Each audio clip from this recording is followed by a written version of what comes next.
Mes chers amis, Shalom Uvracha, nous voici à la fin de la fête de Sukkot qui elle-même est la fin de tout le calendrier hébraïque. En effet, le calendrier commence par la fête de Pessah, puis après il y a Shavuot, et là nous clôturons avec la fête de Sukkot. Et à la fin de cette fête de Sukkot, il y a encore une fête qui est à part entière, qui s'appelle Shmini Chag Atzeret. En Eretz Israël, c'est aussi le jour de Simchat Torah. Alors, Simchat Torah se traduisant par la fête et la joie de la Torah elle-même. Pas la joie que nous avons, nous, le peuple, d'avoir la Torah, mais plutôt la joie qu'a la Torah d'avoir un peuple qui est capable de la recevoir et de la transmettre au monde. Non seulement de la transmettre, de vivre selon les critères de cette Torah. Or, cette Torah n'est rien d'autre que la parole divine. C'est la prophétie qui descend du monde de l'infini pour atteindre notre monde. Il s'agit là d'un mariage entre les valeurs de l'absolu béni soit-il et les lois de la nature, les lois circulaires de la nature, puisque ce monde est complètement circulaire. Nous sommes dans un monde qui ressemble à une bague, teva, en hébreu tabat, comme la bague. Tout est circulaire dans notre monde parce que ce monde n'a pas de sens s'il n'y a pas en réalité une pénétration de la Torah, de la valeur rectiligne, verticale, qui pénètre et donne une direction à tout ce monde circulaire. Sans la Torah, ce monde tournerait en rond. En hébreu, on appelle cela Chet ha'egel, la faute du veau d'or, qui en réalité, dans la véritable traduction, c'est la faute de tourner en rond. Igoul. Chet ha'Igoul, le fait de ne plus avoir de direction, de ne plus avoir un sens à sa vie.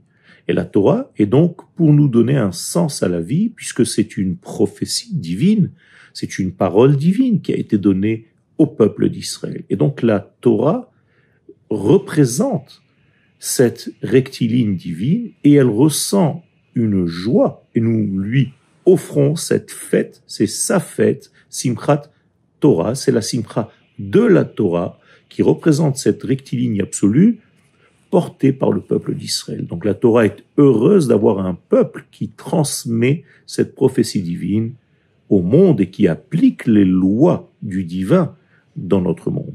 Tout ce système, en réalité, ressemble à un mariage entre la droite divine qui pénètre le monde circulaire dans lequel nous sommes, cette nature, avec les lois qu'il y a à l'intérieur de cette nature. Moralité, à la fin de tout le système des fêtes, nous sommes dans ce lien renouvelé entre la Torah, donc la prophétie, et le monde naturel dans lequel nous sommes. Et ce mariage-là, ce fête, ça s'appelle donc Simchat Torah.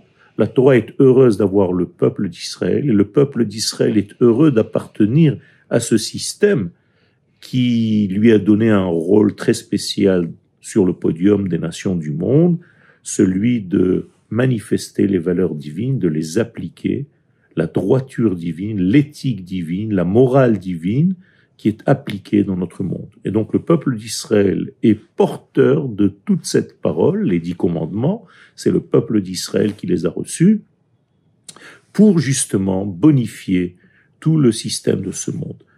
Alors, le mariage entre la droiture divine et les cercles inhérents à la nature, cela s'appelle dans la Kabbalah Igulim Veyosher.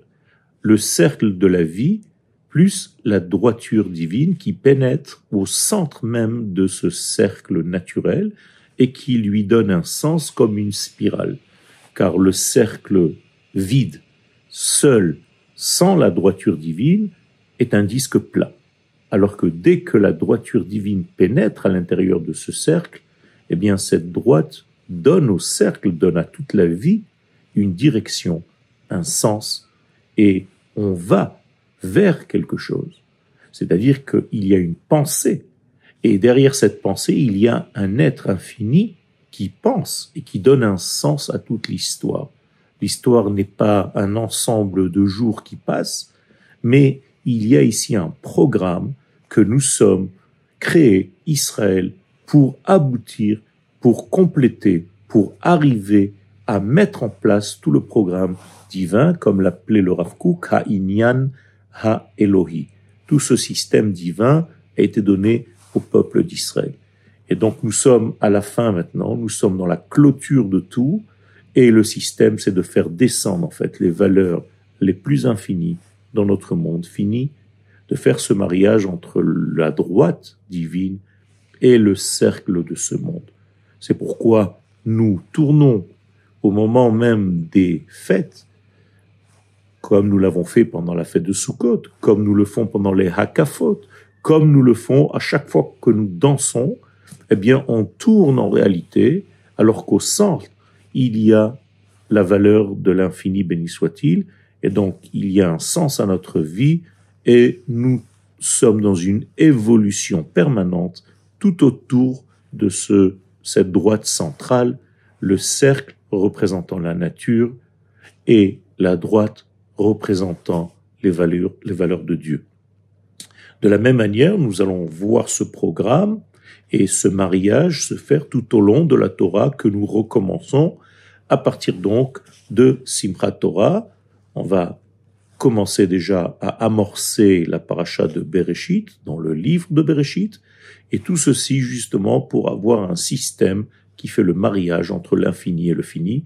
C'est pourquoi le peuple d'Israël a été créé, c'est pourquoi le peuple d'Israël a été mis en place, pensé par l'infini, pour jouer le rôle de passage entre les valeurs de l'absolu, béni soit-il, que nous ne comprenons pas, mais il a bien voulu nous donner ces lois, il les a faites rentrer dans notre existence par le don de la Torah, et c'est avec ces valeurs-là que nous devons gérer nos vies, et au niveau collectif, et au niveau individuel.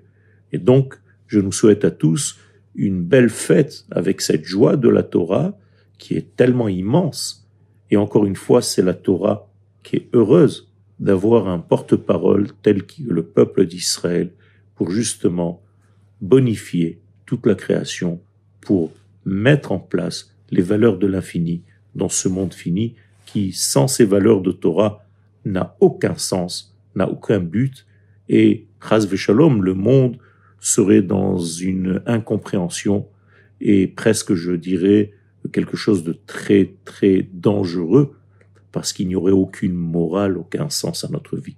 Alors que le peuple d'Israël a apporté un sens à la vie, un sens à l'histoire, donc un optimisme. On va vers quelque chose. On va vers la lumière divine qui remplit ce monde pour lui donner toutes les valeurs possibles et imaginables pour son grand bonheur, pour sa grande existence et pour sa réussite totale. Chag Sameach likoulam.